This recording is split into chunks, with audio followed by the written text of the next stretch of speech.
The USS Des Moines was a post-war American heavy cruiser, notable for having 8-inch guns which featured a very fast autoloader system, allowing the ship to fire roughly every 6 seconds. While these ships were certainly very impressive, the age of the all-gun cruiser had sadly passed. The United States was now investing heavily in anti-aircraft missiles, and with the Iowa class of battleships, the Americans had a large amount of fast battleships available. And with the end of World War II, the intended purpose for the USS Des Moines, hunting down Japanese heavy cruisers, had now long passed, and no other American ships were built in the same lineage. Anyway though, in War Thunder, the USS Des Moines is a rank 4 battle rating 6.3 heavy cruiser, available on the Guardian store for the cost of $60. It is the newest premium ship added to the American tech tree, and in many ways is the best heavy cruiser premium in the game. While the American battleships at 6.7 and upwards are notoriously bad,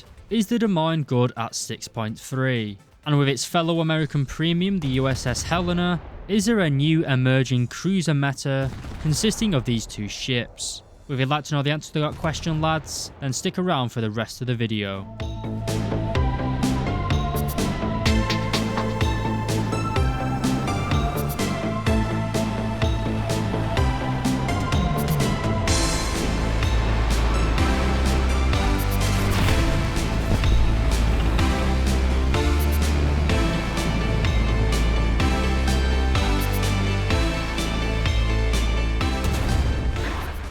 Alright lads, welcome back. Starting as always with the most important skill in naval, that is the crew interchangeability skill. This basically determines your health bar, so to speak. It's not quite that simple, but if you're a newer player, that is basically how the crew interchangeability skill works. The higher your crew count, the more hits you can take essentially. And with a stock crew, the Des Moines has 1,045 crew members, and with an ace crew that increases up to 1,260. Again, it's very important to get your crew skills trained in naval battles, so make sure you make that a priority. We then move on to the armor scheme, and the Des Moines is a heavy cruiser after all. It isn't really designed to take high caliber artillery shells, so it's only 147mm thick, just a few millimeters short of 6 inches of armor. This armor is located just above the waterline and doesn't extend much more above that, to be honest. So we are going to take a lot of damage from incoming semi-armor piercing rounds, as well as a lot of damage from high explosive rounds, to be honest, because a lot of the crew is located in the secondary fighting turrets, as well as the superstructure. So an incoming salvo from a battleship high explosive round is going to wipe out a good chunk of your crew if it hits the superstructure. We do also have an armored deck of 86mm thick. This will set off most fuses of armor piercing rounds, preventing them from penetrating deep into your citadel. This should work in theory if ships get close to you though, so the firing arc of the main guns is quite shallow. They're just going to skip this armored deck and go straight through your side armor. The ship's barbette again is 155mm thick, just over 6 inches of armor. This will protect you from most destroyer guns really though. Light cruisers, 6-inch guns are going to go straight through this. Heavy cruisers are going to laugh through it as well, not to mention battleship guns. And finally, the turret front is 203.2mm thick, or 8 inches of armor plate. Again, this might give you some protection against light cruisers, but heavy cruisers, battleships are just going to go straight through this. So while the Des Moines is one of the most advanced heavy cruisers in the game, you certainly aren't paying $60 for the armor layout. That $60 is spent on the firepower. And to start this off, we have a fire director. Like some of the late war, well, I guess it's post-war American ships, this does have very advanced radar systems, which gives it a good fire director in turn. It gives us a fire solution for our 8-inch and 5-inch guns with an accuracy of 100%. It calculates a fire rate every 18 seconds and will update it every 10 seconds. This allows you to put your monster 8-inch guns to work. These are the 8-inch 55 Mark 16 cannons. They are very high velocity, and as we'll see shortly, they do have a very high fire rate. They also have 10 degrees of gun depression, which allows you to shoot at ships quite close to you, something which many ships are often overlooked as having. There are several funny stories from World War I and World War II, where ships got so close together that one of the ships couldn't fire low enough to actually shoot them. In World War II, an American destroyer got so close to the Japanese battlecruiser that the battlecruiser couldn't depress its guns and instead just deafened the crew members as the gun blast fired above them. Anyway, the main selling point of this vehicle is of course the auto-loading 8-inch guns. If we take a look at the reload time, for some reason with a stock crew, the reload is every 7.8 seconds despite this being a permanent 6-second autoloader. Not sure how Gaijin have messed this up, but they have. But with an ace crew that drops down to every 6 seconds. And because these guns fire every 6 seconds, your alpha strike is significantly higher than other American 8-inch guns cruisers. Not because the rounds you fire are any better than those guns, but because your fire rate is just so much higher. This brings us onto the ammunition, of which there are 4 choices available. We have an armor piercing round, a high explosive round, and then 2 semi-armor piercing rounds. The high explosive round is pretty good, but not really that useful. 8-inch high explosive doesn't pack too much filler, so against pretty much every ship I'd recommend using at least semi-armor piercing, even against destroyers. That brings us onto the 8-inch Mark 17 SP common shell.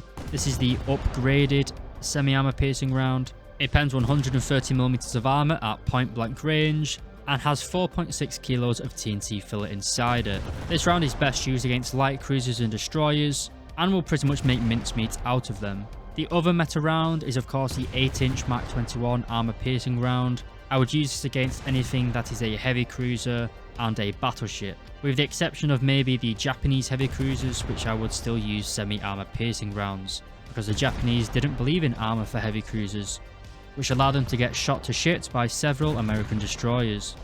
Anyway, these armor piercing rounds will penetrate 390mm of armor at point blank range, but at around 7,500 meters, they'll still get through a respectable 240mm of armor. Just be aware they do have a measly TNT filler of 2.2 kilos of TNT, so while you don't have a single piece of ammunition isn't going to cause massive damage, but with 9 guns firing every 6 seconds, you can just chip away your opponent's health bar basically, and that is how you are going to be doing damage in the Des Moines.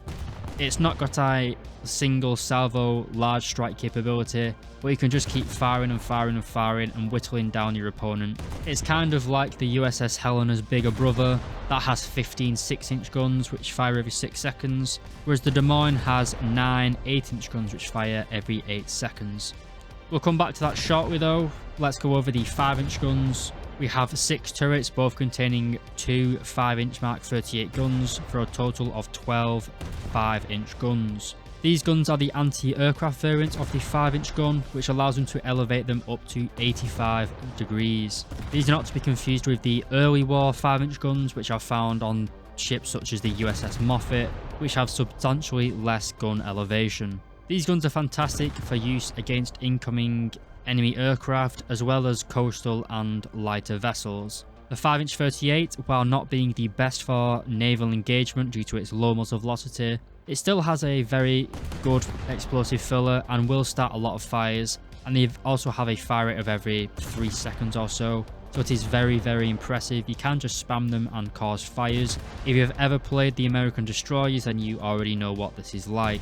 We have 3 rounds available for our 5-inch guns. We have a high explosive round, a high explosive variable time shell, or a proximity fuse as they are commonly known, as well as a 5-inch semi-armor piercing round. I'd basically just take a full inventory of high explosive variable time shells and just spam them. So that pretty much covers it for the Nevada. Is it a good ship? Yes, but it's at battle rating 6.3, so it does get dragged up quite a lot to 7.0 battleship meta. It's not really that fun to play against battleships in this thing, but I do have to say, from a lot of the games I've played, you don't see battleships that often, but it is a possibility, and in the future this is probably only going to get worse as more and more players get battleships. Arguably, you want to be looking at like a 5.7 heavy cruiser for grinding, as that completely avoids battleships in general, and you will see quite a lot of down tiers to the 5.0 destroyer meta. That's why ships like the IJN Mayoko are so good at the minute, because they're basically just fighting destroyers every game. And at 6.3, the Des Moines is a good grinder. I still think that the Helena at 6.0 is a better overall ship. 15 6-inch guns are pretty much better than 9 8-inch guns, and they have similar amounts of penetration with the armor piercing rounds in general. So I would be more inclined to recommend the Helena over the Des Moines. But the Des Moines is still a good ship. Is it worth $60? No, but then again, no premium is worth that. But it is a good ship if you want to play it. I don't think I'll be buying it myself, but I have enjoyed playing it. It is good fun. So if you just want to have some fun and you're not really bothered about the price, then the Helena is a good pickup. But in general, I wouldn't recommend the American naval tree past the 5.0 destroyers really. The American battleships aren't that good at the minute. You're much better playing the Japanese, Soviets, or the Germans. Anyway, lads, I know that naval videos are always a little bit of a ramble because they're just so more complicated than tanks and planes. Hopefully you enjoyed it. Hopefully you learned something. If you did enjoy it, please do consider leaving a like and subscribing. Big thank you to all my YouTube members. And as always, I'll see you next time.